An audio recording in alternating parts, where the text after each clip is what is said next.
I now call this meeting of the Amateur Detective Club to order. I'm Melissa Meli, the spy.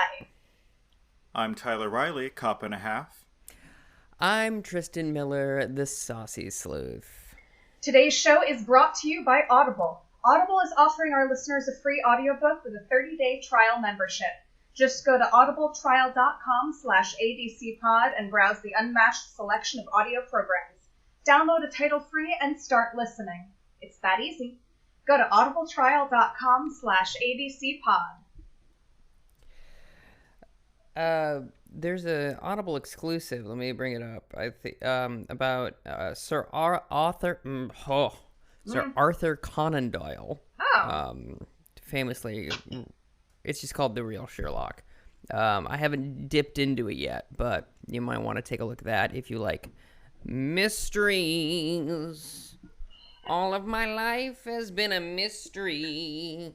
Do any of our readers listen to or read Sherlock Holmes? Probably. I would assume. I don't go out for it much. I personally find it a bit bland, but I just think that it's become a thing for us now. Is that we don't Sherlock, but I don't know. We'll have to see. Yeah, we might have to. It's certainly it's like the language is drier than a bad Thanksgiving turkey. Like, that's my issue. That does not sound delicious at all. It's like even Dickens is like, come on, man. You know? Oh, I love Dickens. Just add some gravy to it and just keep it moving. Which is what Guy Ritchie did, and everyone hated him for it. Okay. Purists. Ugh. Yeah. Anyhow. Today, we are continuing to watch the wonderful series, The No. 1 Ladies Detective Agency. And this is the second to last episode. Yeah, the penultimate. Gosh.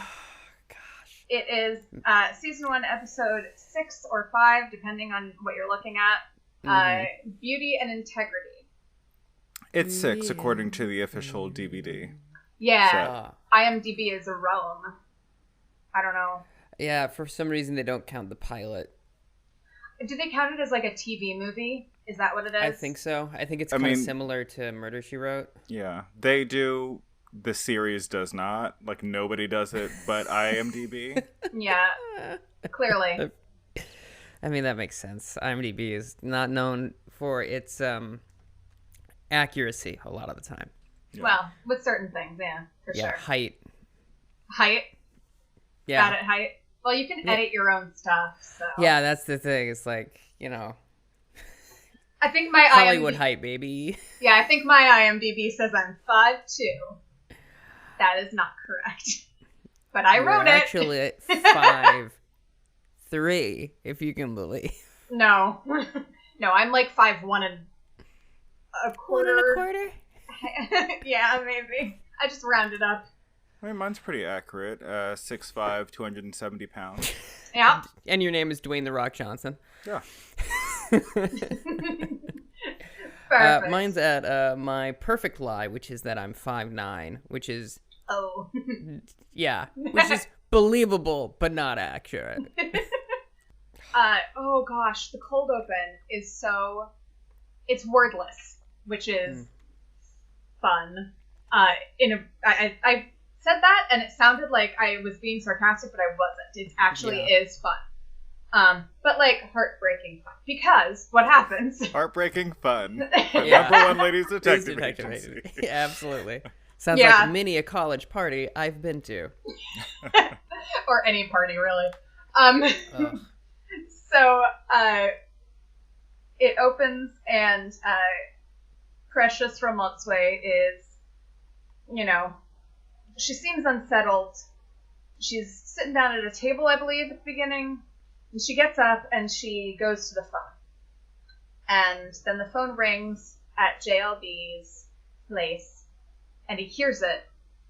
But he's going. It's early morning, I guess? Yeah.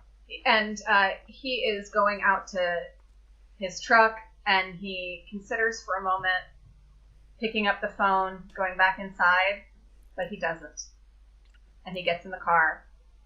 And then you see Maramotsue, phone keeps a ringing. Yep. And then credits. And that's the whole episode, if you can believe. It's just that on a loop.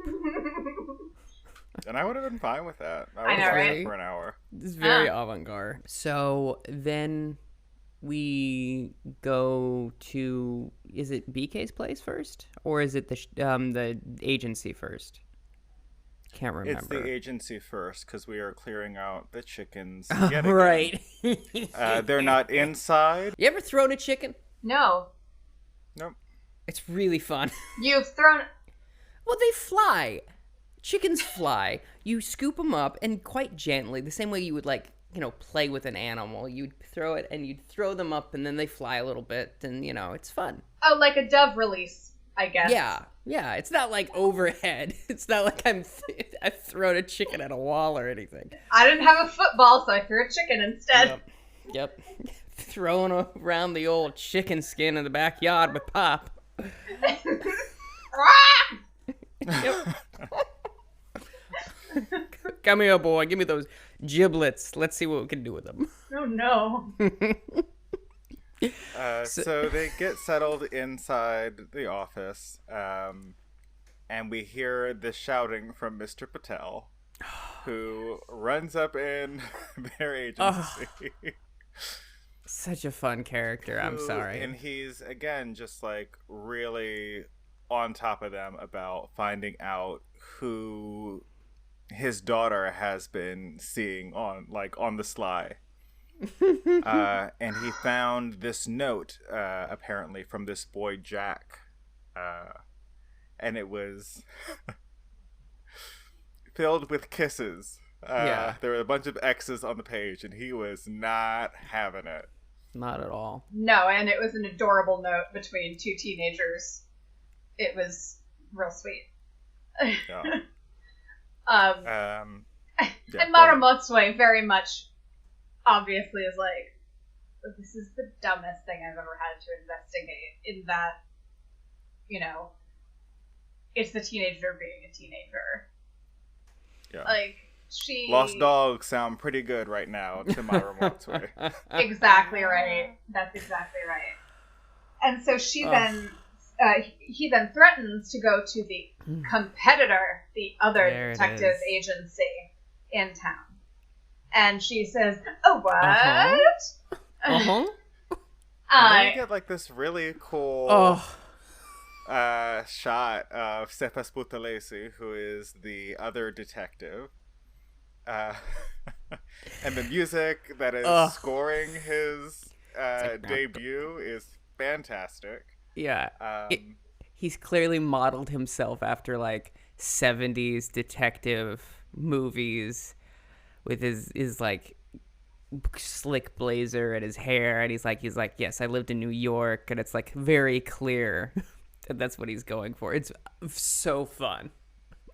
And then we get Maramotsue and Mamakutsi going to his storefront to check him out, see what he's all about. Yeah, and it's very funny because he's, like, very slick, and he's like, whoosh, whoosh, and then it cuts to a wide, and it's in a strip mall. Uh-huh. I mean, but it has that, like, the feel is very, sleazy, but also just, like, any sort of innovation is better than being out in the country kind of idea. Yeah, like this is, like, proper city environment. What is the exact tag of his, like, it's trust your something with a man? Like, his whole bit is, I'm a man. Yeah, it's, I don't remember it, exactly, but that's pretty much the gist of it. Yeah, and it's called, like, Satisfaction Guaranteed Detective Agency or something very clear. Yeah. I love the names of these businesses because later we go to BK's place and it's, what is it, Last Stop Hair Salon? Last Chance Hair Salon. Thank you. And so the good. The best. So good. If you can't get your hair fixed here. So they go inside, and he's immediately, yes, it's very, like, it is definitely got a 70s misogyny feel. Oh, for sure. Yeah. And he calls them beautiful, and blah, blah, blah. And then he reveals that he does know exactly who Marumotsue is and about their detective agency. And then, of course, Mamakutsu has to tell him that she is an assistant detective and that she also is a graduate of the secretarial school. And he says, oh, that place. She's so offended. It's really cute. There's such a funny moment with this because he takes Marumotsue's hand and kisses it. And then when Mamakutsu introduces herself, she like reaches her hand out. He does not take it. And she takes it back and she's like, Yeah. Yeah. A lot of the sputtering returning from last week's episode. Very fun. Yeah. So he tries to present this like very slick, very friendly, in quotation marks, feel to them, and then it quickly devolves like, well, I think that it's really good that we have a real detective agency now, and that you can solve all of the silly problems, and I can solve the real mysteries now, essentially. Yeah. And is it at this point that he reveals that he knows Marumotsue's awful ex-husband? No. No, not yet. Not yet. Okay. But he does. Yeah. We'll get to it. So then they go out to the car, and they run into an old friend of Marumotsue, and he runs a beauty pageant. And he used to try and convince Marumotsue to be, Miss Traditional Builds, compete in that category or whatever. Yeah. And he says that he's been encountering some issues with some of the contestants in an upcoming competition, and he's concerned about some of their unsavory habits, like some of them are not. Because it's Miss Beauty and Integrity is the title. Yeah. Right. And one of them was recently caught shoplifting. And he's like, so even they vetted like up to 6 people, and then they had to axe one person at the last minute. And he's like, please, can you investigate the rest of these women? Because I don't want to have to deal with this again. Yeah. Right. And this conversation happens in Marumotsu's van after they escort him away from their competitor's place of business. Oh, yes, 100%. that's right. Because he was there to see Cephas Buthelezi, not Marumotsue. Right. So they're like, no, we got you. Don't go to this guy. Yeah, and their whole pitch is like, you're dealing with women, we're women, we'll understand better than that schmuck. And also, he will just go too crazy if he sees all these beautiful women. He's just gonna go nuts. See, like... Oh, and my favorite about this scene is that Mamakutsu, when he, basically agrees to go with them, she puts her hand on his head to put him in the back of the truck, like he's under her arrest or something. It's like, oh, you agree? Great. You are being taken. Yeah, it's very funny. So they get back into the little village where the detective agency is, and Marumotsue tells Mamakutsu basically that she's gonna probably have to handle this beauty pageant because she has to investigate Patel's daughter. Yeah. The junior Patel. Also during this time, they're like, where's JLB? Have you seen him? Like, this is a thread throughout that's like sprinkled here and there. Yeah. And they have an initial conversation, and she's like, he went fishing because she goes to the mechanic shop and goes, where's your boss? And he's like, he went fishing, and she relays that to Mamakutsu, and she's like, has he ever gone fishing before? And she's like, no, I've never heard of him doing this. Yeah. And so they're all very concerned for this man who's decided to be an angler. Yeah. Mama Kutsi pretty quickly after this goes into JLB's beauty salon and says, BK's. Yeah. Oh, I'm sorry. Into BK's beauty salon. Into the Burger King beauty salon. And she says, you deal with empty-headed women all day. How do you get them to talk to you? And of course While they're... somebody's in the chair. Yeah. So he, like, puts his hand over her ears and just, like, you might not want to insult them immediately. That would be great. That would be a good idea. Yeah. Rule number 1. Yeah. So he gives her some tips on drawing people out before she ventures off to interview all the different beauty contestants.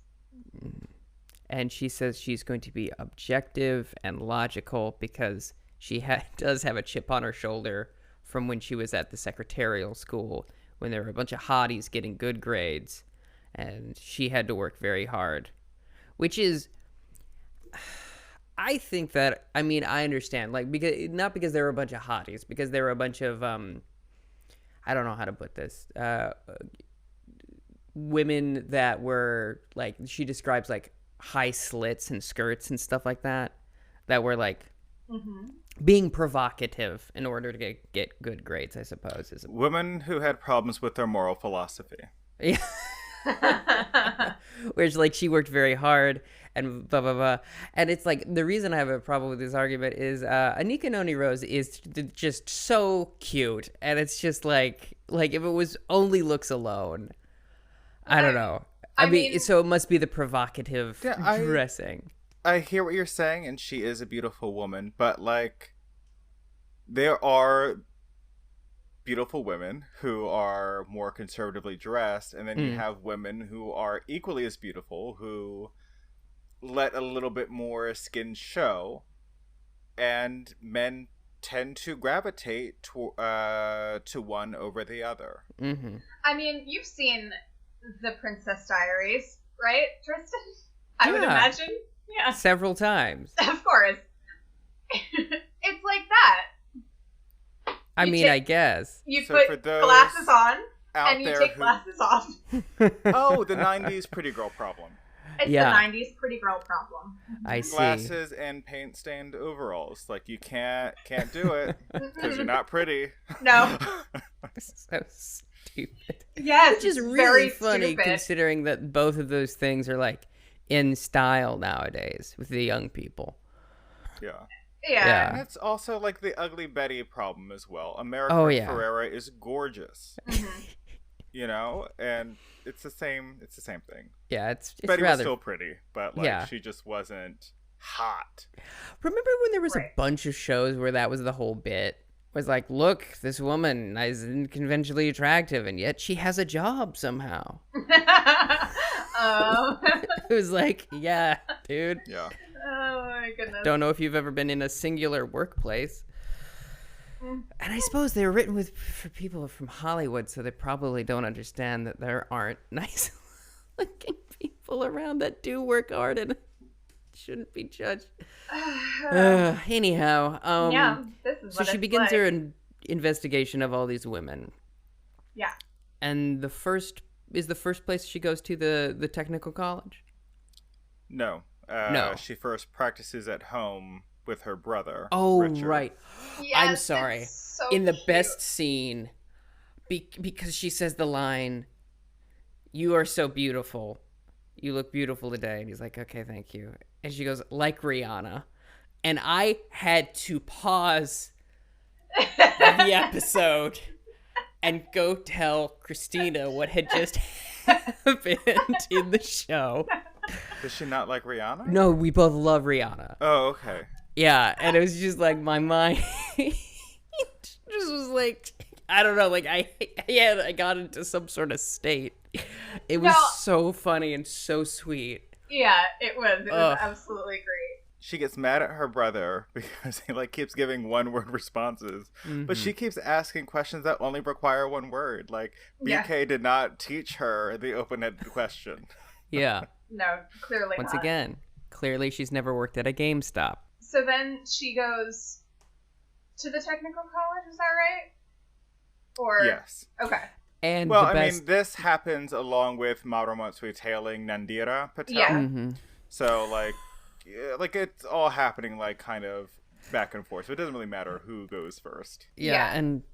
And with Marumatsui tailing Nandira, she goes to a shopping mall and a bookstore. And I did have this sad thought of, like, I haven't been in a bookstore in a very long time. I would like to go to a bookstore. Yeah. And my favorite thing that happens in the bookstore is, so she's pretending she, like, picks up a book just randomly, so she can, look like she's a customer there and not stand out as, just tailing this teenager. Yeah. And she's reading about, like, the great outdoors and fishing and whatnot. So she looks down, and I knew what was going to happen, because she's pretending to read. I'm like, something's going to catch her attention. She's going to get lost in that book. She's going to lose her. And that's exactly what happened. Yep. And the thing that caught her eye was, these are the dangers of fishing. And it's like crocodile and scary poisonous snakes. Yeah. I I'd like to think that, like, her first thought when she saw the dangers of a crocodile is like, I'm not there with my shotgun. How is he going to protect himself? Yeah. So she gets very concerned for JLB as she's looking through this. Yeah. And then she pays one of the women that works at the market outside of the mall to tell her where Nandira went, and it's very fun. And then she goes to a movie theater, and Nandira has bought 2 tickets for a film at 5 o'clock the next day. It's a horror picture. And it's like the 3rd one in a series. It sounds terrible. And I like horror, but I like some horror movies. Not my type. I do not like them at all. Even when I watch them in the daytime, like, it will carry through the day. That's fair.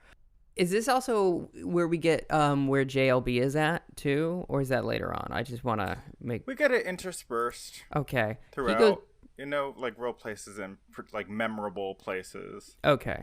But yeah.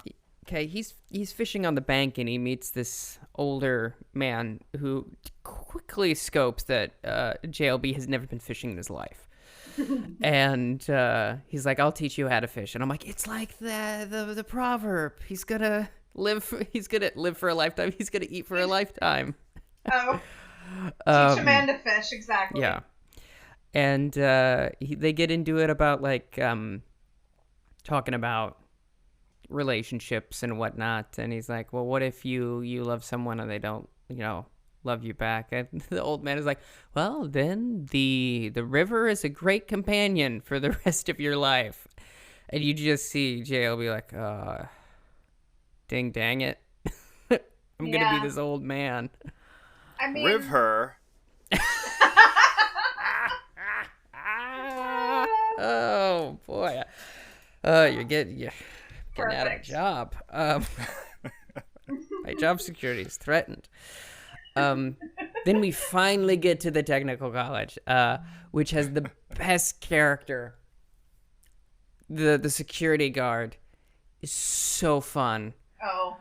'Cause he's asleep, and then Mabukutsu asks for one of the the contestants rather, of the beauty contest. Yeah. And he immediately wakes up and is like, you talking about her? Yeah. And it's very funny. And he's like, where could I find her? And he goes, the church. And she's like, oh. And then he starts laughing at his own joke, which I identify 100%. And he goes, no, try the canteen. And then there's a later scene where he's in the background where something funny happens, and he is just cracking up, and it's such a good performance from this man. I love it. Anyway, but she goes into the canteen, And there's a woman dancing on the table, or like walking back and forth on the table. Like Yeah, she's doing like a runway walk. Yeah, she's practicing her make it work designers. She's in a graduation cap, right? Yes, That's she right. is. So it seems to be like a celebratory thing where she's about to graduate, which is what we get out of her in a second when Mama Kutsi interviews her. And she's like, I can't remember her name. But I'm looking for this woman, and she keeps shouting over the music that's playing. And then, of course, it like record scratches, and the woman on the table is like, I'm Spartacus. Yeah. Yeah. And then they interview, and she's like, oh, yes, I'm definitely going to spend the rest of my life working with orphans and the less fortunate. And I've won every one of this man's beauty competitions, and I think I'm going to do it again. Because And you get the idea. Mama... You get the idea that she doesn't really mean it. Yeah. Yeah, and Mama Kutsi is interviewing her under the guise as a reporter from Botswana Daily News. Oh my Right. god. And she's wearing a visor, and it's so adorable. Because you need one of those little clear, kind of green visors. Yeah. For dealing cards or At some point. Or being a reporter. Or being a reporter. And at some point later, she, drops the reporter story and, kind of realizes it and takes off the visor very quickly to be like, oh, wait, hold on. Great. Okay, now you can clearly recognize me as not a reporter. It's amazing. This is later on in the episode, but I just don't want to forget that part. So she interviews her. Yeah, and you get the sense that she's not full of integrity, though she is full of beauty, and Mama Kutsi is disappointed. And then she's walking out of the parking lot, and one of the mechanics, one of JLB's mechanics, has clearly taken a car that is not his own, and has all of these women around him going, nice car. And Mama Kutsi, being quite upset with him, goes, listen, this man is married and is a bum. Leave him alone. And he's like, no, what? I don't have a ring. And everyone's like, that's what they all say. They all say they're not married. I'm like, so you've done this before. It's like that meme. So you admit you've had an affair with a married man. But regardless, Mama Kutsi is like, you are going to drive me back. You are going to take this car back and me with it, basically. Mm-hmm. And then they go through the list, and this man knows a couple of the ladies, right? Yes. Seemingly in the biblical sense, some of them. Yes. Mm-hmm. Or at least by reputation. Yes. And then they go to a chain fried chicken place. Is that the next one? I think so. I think Yes, that's right. yes. He's still with her at that point. Yeah. And the very cute woman behind the counter is very flattered that the reporter, in quotes, wants to interview her. Mm-hmm. But asks if, they can do it a little bit later after her shift. And then, of course, this mechanic tries to hit on her. Mom is like, could we not? Yeah. And so, do they interview her, directly after that, I think? No, No. because she's still working, and they walk out, and she remarks to, I believe it's Charlie, right? It's that employee of JLB's? I believe so, yeah. So she gets, she tells Charlie, you have one more time to turn around, and I am crossing this woman off my list. And he immediately turns around again to, wave. It's a really cute, fun moment, but they meet up with her later. Right, okay. And then we're back to Maramotswe and Nandira. I believe she stops by BK's shop first, though, right? Oh, because there's this Ma beautiful, does, yeah. She has this beautiful scene with him where, because he has been visited by what's the Ace Ventura pet detective? What's the new guy in town? Cephas Boutalesi. Thank you. He's been visited by him and clearly like kind of interrogated about Nandira, right? Because he's on the case too. Or well, he was asking about the break-ins. oh, right, he was asking about the break-ins. Yeah. And BK seems really forlorn, and Marumoto is like, "What's going on?" And he's like, "Well, do you think it's stupid to have a hairdresser that doesn't have any hair?" Which infers to me that the detective said something very mean to him. Yeah. Yeah. Which is not... He's not a nice man at all, as we also later find out. No, he is the worst. Yeah. Or close to it. Yes. And... No, he's the worst. We'll get there. Oh, great. Okay. Yeah. BK rather, also talks to Marumoto about like, oh yeah, I had a relationship and my man went fishing too and he never came back. So he's kind of laying it on thick. He didn't die, but he did not return to BK. Yes. Yeah. Yeah. Yeah. And he says, I took him for granted. And, you can kind of feel that reverberate with Marumoto. Yes, and it is during this time that who's the person that runs the beauty contest? Two Shots Pulani. Yeah, Two Shots Pulani runs in with Makutsi, and they're arguing about these ladies because it's the next day, and I think also the day of the pageant. Yes. Yeah. And he's like, "You're not doing it enough. Like, you still don't have all the information about all these women." And it's also during this exchange that we learn that BK does all the hair and makeup for the ladies for the competitions, which is great that he has like a corporate gig. Yeah, and he, if you can call it that, and he always puts them in such a great mood, which is sweet. And you see this very like, I don't know, I guess this resonated with me, I think probably for obvious reasons. You see a shift like that happens with BK because he's clearly like bummed out. And then the minute like his job comes up, he like brightens up and he's like putting on that he's fine. And I was just like, oh man. Yeah. Damn, that hit me right where I live. No, yeah, absolutely. But then Marumoto and Mamakutsi decide to take, there's two ladies left on the list, they each take one.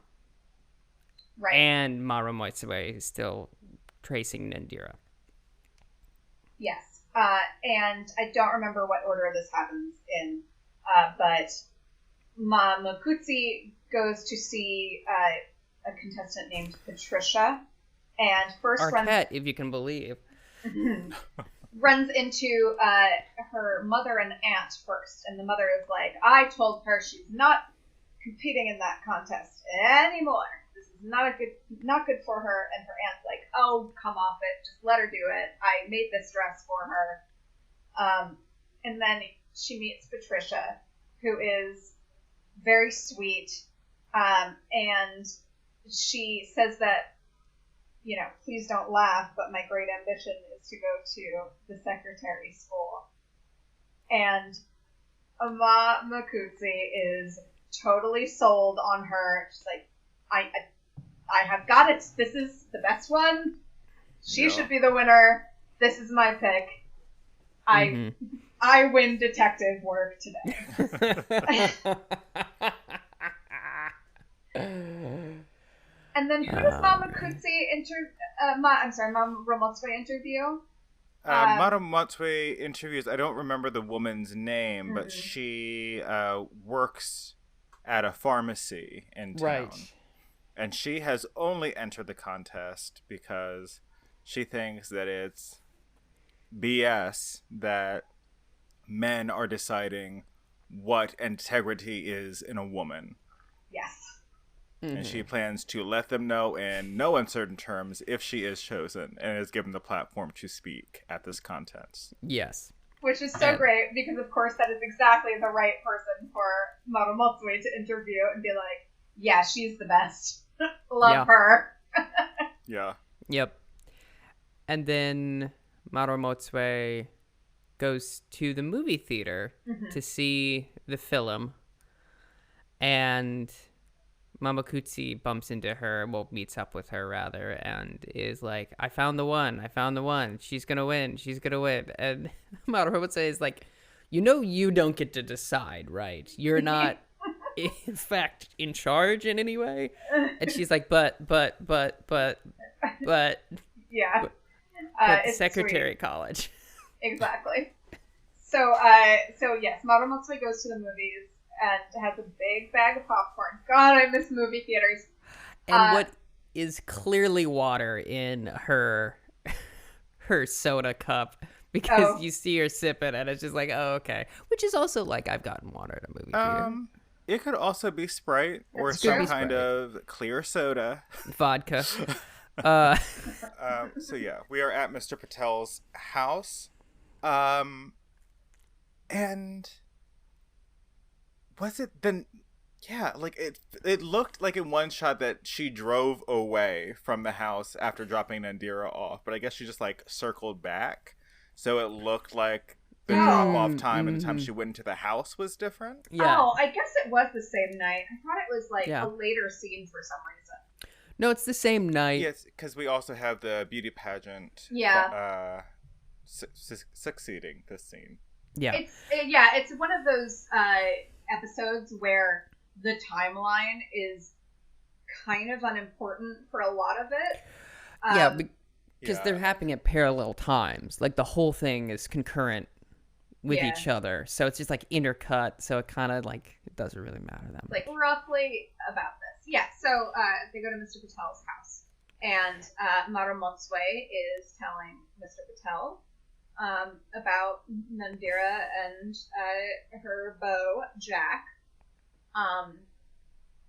And Mr. Patel says that this is, not sufficient, and then you see pop up behind from him. the shadows. Literally from the shadows. Yeah. Like, he is sitting in an armchair in the corner of the room in the dark. Yeah. I love it. I'm sorry, but I do. He's so, the actor in this role is so good, because he's just like not likable in the slightest. A+. You know what he is? And what? I rarely use this word. He's smarmy. Yes! He's exactly. a smarmy son of a bee. He's... Yeah. No, he does a great job with him. So very fun character. Cephas Buthelezi appears, and he has, gotten intricate intel on all of these, and contacted these boys and put fear into them or something. Yeah, he is quote unquote used his technology, as Mr. Patel says, who is a huge fan of technology, as we've established previously, to send a letter to every boy named Jack in Gaborone with a stay away letter. And boy, that's not an okay thing to do.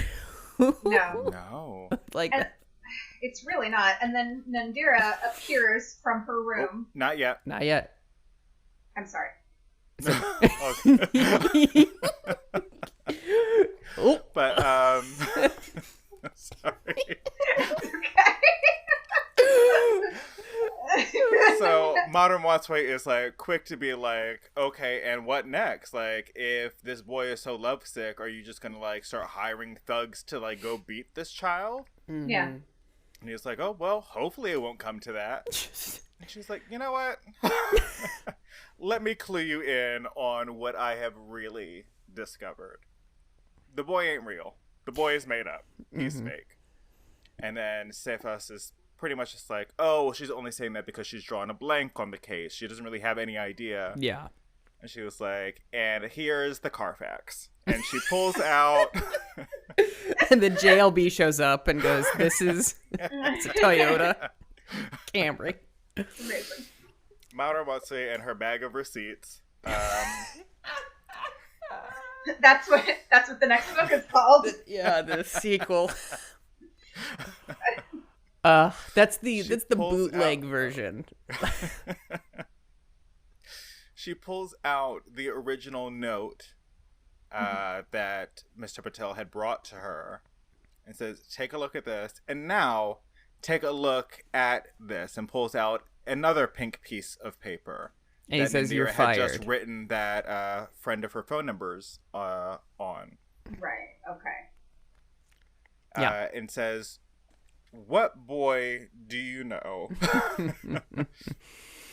has the same exact pink paper as in Nandira's own personal diary? Yes. Riddle me that, Batman. And Mr. Patel is, what's the word? Incredulous by this revelation. And it's like, why would she do this? And Maramatsu is like, I got something else for that behind. So she gets up, goes to the door, opens it up to reveal Nandira's eavesdropping behind in the doorway.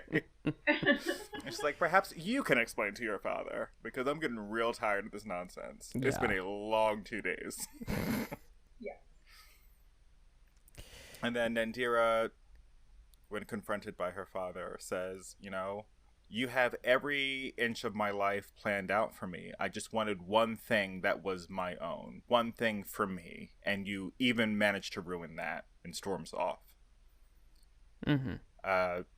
Patel seemingly hears his daughter for the first time and fires both detectives.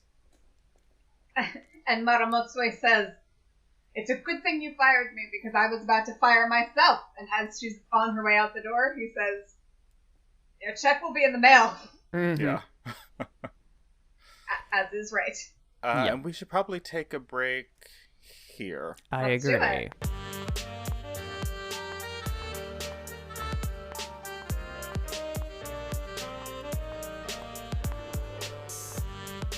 It's the ad break. We're in it now. It's the ad break. You'll hear how we got a bunch of stuff to tell you. And it's that we're on the Scavenger Network. You go to scavengernetwork.com and check out all of their content. You can go to their Twitch account, twitch.tv/scavengersnetwork. Been doing a bunch of live streams since the pandemic hit. You can check out all their great podcasts. They just started up Myth Takes again. You got a new episode in your feed there. They took a little break, but folks, they're back. Also, there's merch that you can get for them if you want to support the network we're on. Also for us, in the show notes, you can go over to our Teespring and check out... Teespring, for anyone that does not speak Tristan language. Teespring is the name of the store. Okay, continue, please. Teespring.com /themill with dashes in between it, because that's my last name. Is Miller. Yeah, the-mill. Great. But it's in the show notes. We got some new merch there. All the proceeds from the Order and Method merchandise goes to either an organization of your choosing associated with the Black Lives Matter, or we'll find something that we all support and shove your money there. Mm-hmm. Yeah, we'll shove your money. Uh-huh. Shove your money where their mouths are. Oh no! Tyler's shaking his head. It's gone. I don't like it. It's gone too far. Yeah. So, we are on social media, if you can believe it. We are on Twitter, Facebook, and Instagram at ABC Pod. Instagram, if you speak Tristan. Mm-hmm. So, look for us there. We're kind of fun. It's fun to follow us. If you can't get enough of our personalities, which I know you can't, you can find more of it online. Yeah, I just started posting memes on the Twitter. Perfect place for memes. Yeah, check them out if you want. Yeah. Hello. I'm Amateur Detective Club's Tyler Riley, here with an exclusive offer for you, our listeners. You see, for just a nominal amount of money a month, you too can be not quite an amateur detective, but you can be an amateur sleuth, a private investigator, an ace gumshoe, if you will. And those names correspond with the amount of money you give us. I mean, the amount of money you subscribe to receive wonderful, wonderful things. If you would like to be an amateur sleuth, that's only $1 a month. And at that level, you'll receive access to bonus episodes and content from us. At the private investigator level, which is $3, you'll receive early access to all the shows plus the bonus episodes and content. And if you'd like to be an ace gumshoe for $10 a month, you can place an ad for yourself or your business during the show, plus all previous levels' exclusive perks. So please join us on patreon.com/ADCpod today. And help shove your money where our mouths are. Don't do that. Back to the show.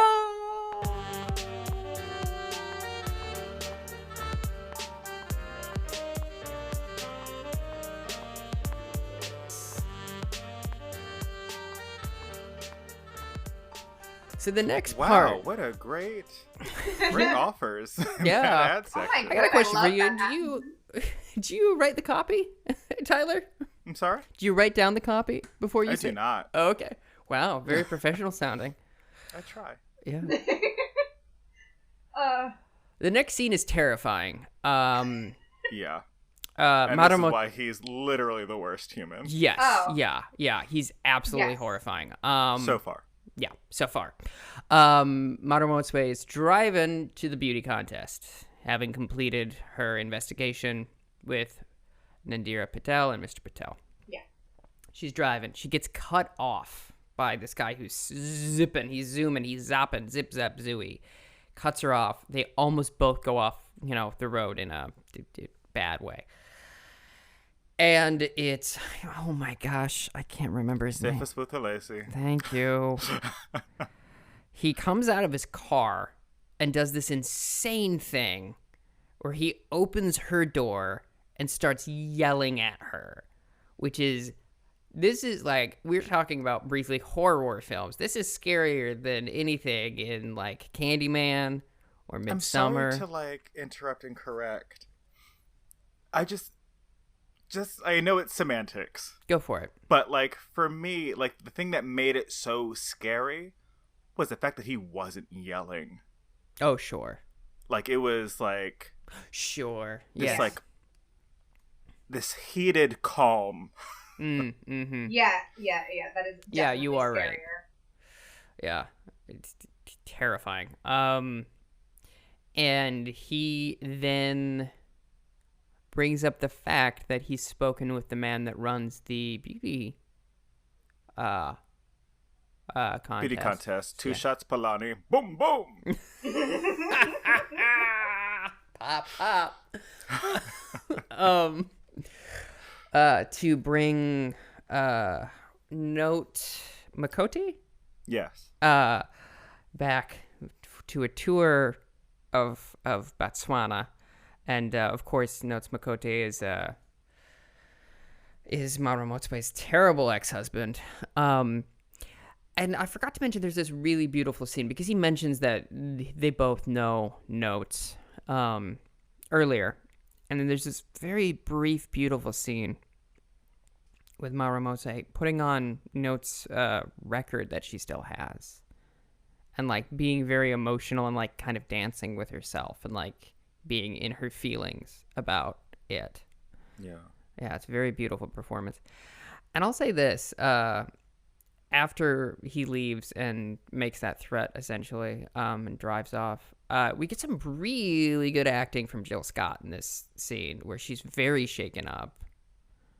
And over the course of, the last couple episodes, she has, been very solid across the board. And the only reason I, bring this up is, once again, she got cast based off of some poems she wrote. So it's like, they made a really good investment. Way to go. Yeah, Jill Scott is absolutely wonderful. Yeah. Yeah. So that's horrifying. And then she goes to the beauty contest, and we see it all unfold. Mama Kutsi has brought her brother Richard with her to see the beauty contest, and it's really sweet. Yeah, because he had complained earlier about being stuck in the house. Yeah. And so they're having a pretty good time, and clearly Two Shots Fulani is favoring our friend from the bar? From the canteen at the technical college. Yeah. Right. There was something about this scene that did bother me. It's just so clear. He's holding a microphone, as you would do. But it's just clear that he's not actually using it. It's just like 100%. Like, they don't add like any effect to his voice. It's not amplified anyway. It was just very amusing to me. I gotcha. Yeah. That's fun. So they are watching it all unfold, and then we finally get to, like, we go through the swimsuit competition. We go through the whole nine. And so at the end, he really draws it out. But I believe our friend from the pharmacy comes in third. Is that right? No, it's the girl from the fast food place. Yeah. Oh, okay. But before he announces the winners, he introduces the contestants for like that last little walk around, like their final look or whatever, for lack of a better term. And he like grips up homegirl, who's from the canteen, and like whispers something. Yeah. And when he turns around, like, he locks eyes with Mama Kutsi, who is not having it. Who has stood up fully in the crowd. Yeah. And she goes over to confront him. Like, you sent me around on this chase for, like, the past 2 days, interviewing these women. For what? If you already knew who you were going to pick. You need to do the right thing. That's right. Yeah. And she's like, what about your integrity? And then he's like, ooh, snap, you got me. 2 shots fired. At Pulani. Yes, you see it all unfold, and the girl from the fast food place comes in third, and then he goes over to his canteen friend, and she comes in second, and she is very grouchy about it indeed. What did I say? Friend. Once again, love relationship. Canteen friend. Ugh. She can't even believe it. Oh. That's exactly right. And then finally, big drum roll, please. We have... It's not working. No, it's not. Oops. We'll fix it in post. Yeah. Add a little sound effect right here. Great. So then our good friend Patricia wins the whole pageant, and she is gobsmacked, totally excited, and Mama Kutsi goes back to congratulate her. And can I say something? Sorry, there's the canteen lady sing the song Duda. The canteen lady is being consoled by BK, and it's so I'm sorry, it's very funny. They're like hugging, and she's like she's in like hysterics. It's so good. Yeah. Oh gosh, we've all seen those people that put like all of their energy into like one thing, one moment, one competition, if you will, and it's it's a lot. It becomes very devastating, and gotta pick themselves up and move on.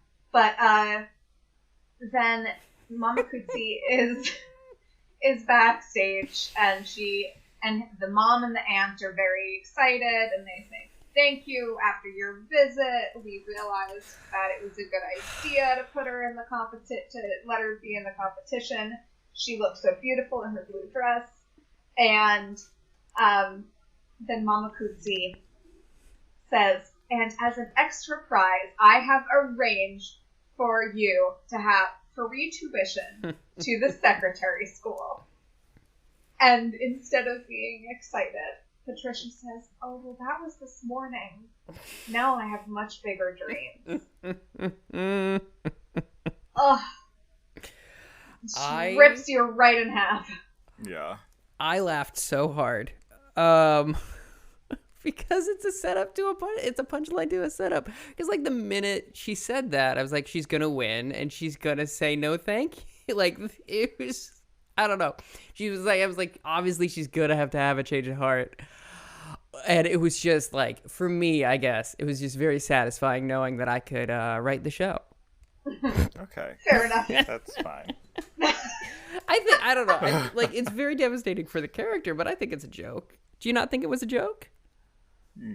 I mean, no. No. But like I can see, like I see your view on it as well. I guess it's irony. I mean, it's not rain on a wedding day, but sure. But yeah. But we go back to Mauro Matsui where we last saw her, which is on the side of the road. In her truck. She's not abandoned, but she's in her van on the side of the road, and she continues to drive, and she's like really shaken up and really just in her feelings. She starts to drive again.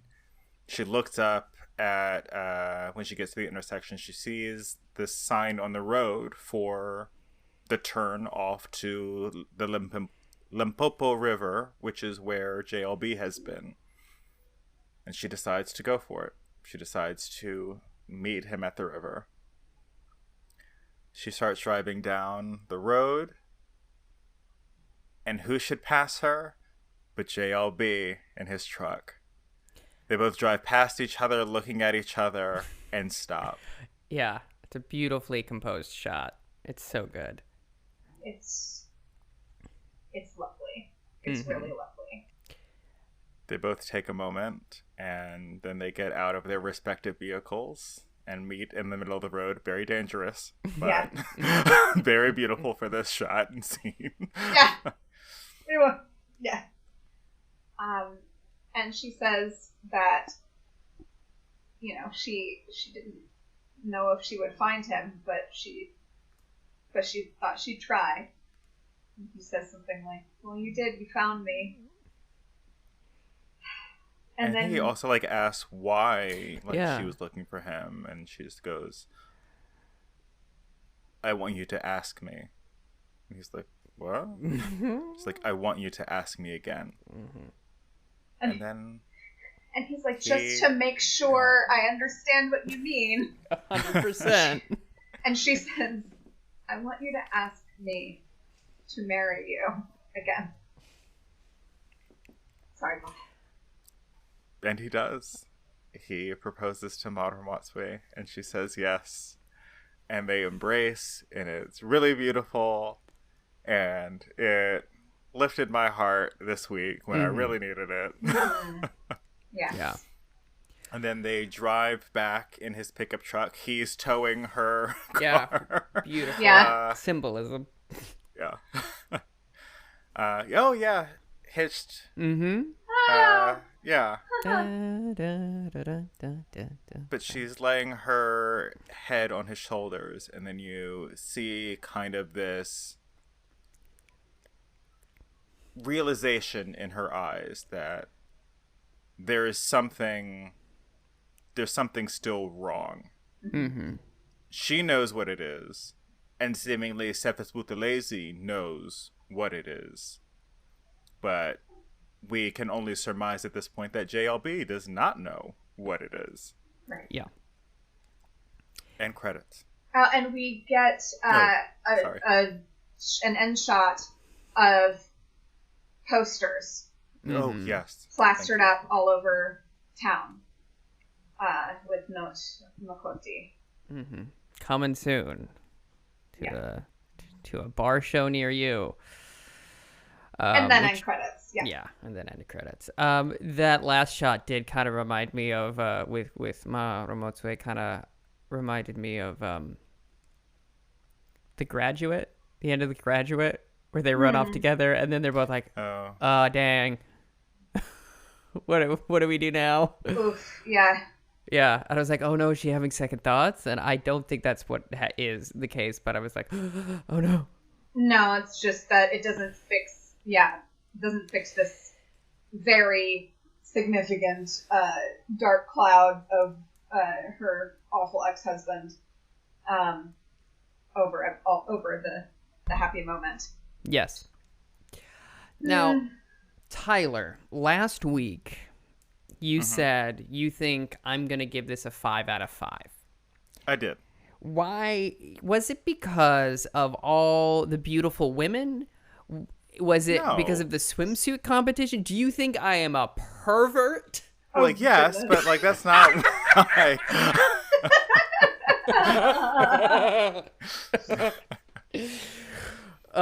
It was heavier on the JLB, heavier on the BK, which is both things that you said were lacking from previous weeks. That's true. And it was also high on comedy this week. Yes. So, yeah, I thought it was going to be a 5 for you. Mm-hmm. I'm going to wait for my rating till the end to keep the audience in suspense. Oh, my goodness. Fine. Fine. I'll be quick about it. I give it a 4.5. I thought it was a lot of fun. I thought we got some really great performances. It was really wonderful that the actress who plays Nandira got some time this episode after like we just see like glimpse of her over time and like a couple of words here and there. I think she's a fine actress, and I wish I would see her in more things, to be honest. Yeah. I don't know if she's done anything since this, because she might be Botswana-based, as was most of the cast, so I'm not sure. But I really enjoyed it this episode. It was really solid. I really like the theme of beauty and integrity. You know, can you really have both? I think you can. Yeah. But, you know, they really pushed, you know, that kind of thread throughout the episode, which was interesting amongst most of the characters. Yes. I just looked it up, and no, this is her only credit. The actress who plays Nandira. Yeah, she does a great job. But I'm gonna also give it a 4.5. Similar reasons. Like, it's great. It's a great episode. It's really, really excellent. Super well done. Love the end. The end is pitch perfect. I really enjoy that we're getting to see the evolution of these characters, especially Mama Kutsi. Mama Kutsi is like her arc is definitely significant how she evolves throughout the show. And lots of really lovely moments. Very fun, very funny. Good episode. Yeah, I'd like to amend mine off of that. I give it a 4.75. Yeah. Because I forgot, like, there was, like, the moments with Richard and Mama Kutsi. Also, we didn't talk about it much, but really drove home a couple of points and really kind of fleshed out their relationship a bit more. Yeah. I am only hanging back my rating because I don't remember what I gave Poison, and I think Poison is still my favorite so far. You gave it a 4.5. Oh, okay. Well, yeah. So I really like this episode because of all the beautiful women and the swimsuit competition. I give this a 6 out of 5. It is Rude. so we averaged to be a 5 out of 5. That's why I did it. Great. It is. I think not. It's tricky because it's not my favorite, but it's as good as the one, was it last week with BK and Mama Kutsuya and their stakeout. That still is like that sequence alone makes that my favorite episode. But you get really great character moments. You get dealing with the consequences of like the pilot episode as well, which is great that we're like kind of dealing with that and bringing it all back. All the character stuff is fantastic. Also, all the stuff with the old man and JLB is fantastic. Like, I love it so much. We didn't really talk that much about it, but you know, it's there. Also, the man whose name I can't remember. Cephas Buthelezi. Cephas Buthelezi is so good as a character. So fun. Absolutely. Like, he was a very comedic, smarmy character, and then there's that one scene that makes him so scary. And I'm like, way to go. Great characters. I really feel for Mr. Patel and Nandira in this episode. I understand both of their arguments, and it's like a really beautiful moment that they have.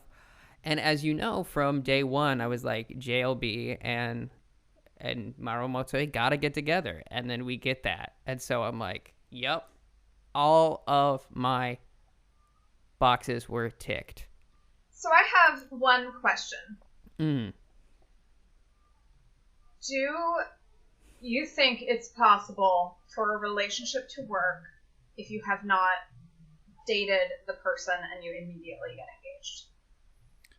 I think so. Okay. In the context of, like, say, for example, Rich, you're fine. But, like, if you and I, like, were friends for, like, 10, 15 years, Melissa, like, I would be like, do we really need to date? Like, I feel like we know each other enough. Fair enough. To, like, just enter into something. Mm-hmm. Fair enough. Not maybe get married, but, like, you know, start something. Yeah, no, that's a good point, because you can know someone well enough, certainly, at least emotionally, and, you know, figuring out how you work together, like, in a lot of different ways. Yeah. But yeah, I would recommend a longer engagement if you have not dated previously. Mm-hmm. Yeah. I mean, what is dating but just a weird friendship? Like with kissing. Yeah, it's just friendship with kissing, and then, you know, you hold hands, and then you get married. That's what my mama told me. I think it could work. I think specifically, like, once again, like, what I agree with Tyler, if you know the person well enough. Like, at that point, you're just, like, when you start living with someone, then you're, like, learning those habits and, like, dealing with the person on the day-to-day, which can be difficult. But, you know, it's also how much you want to dedicate yourself to that person, if that makes sense. Yeah. How much you want to make it work. Like, you can be like, all right, whatever your, you know, dishwashing habits are, we will figure this out. Because I think that the rest of the relationship is worth however many dishes you leave in the sink. Yeah. So, next week on Number One Ladies Detective Agency. What was intended to be the season finale, but unfortunately ended up being the series finale. Thanks, writer's strike. Yeah, unions. Precious has a few things to sort out. The main one being her old husband turning up again is the shortest plot they have on IMDb. There's like a way longer summary, but I think we can all agree that is enough of a teaser. Yeah, that is... That's the episode, it feels like. And I might post, if I can find it, on our Facebook page, the kind of clip of next week, like the promo from HBO. Oh, great. Yeah. Super. That sounds awesome. All right. So, as we say, always, till next week. Tune in next week for the Amateur Detective Club. The season series finale of... Gavel. Oh, just kidding. The Truth.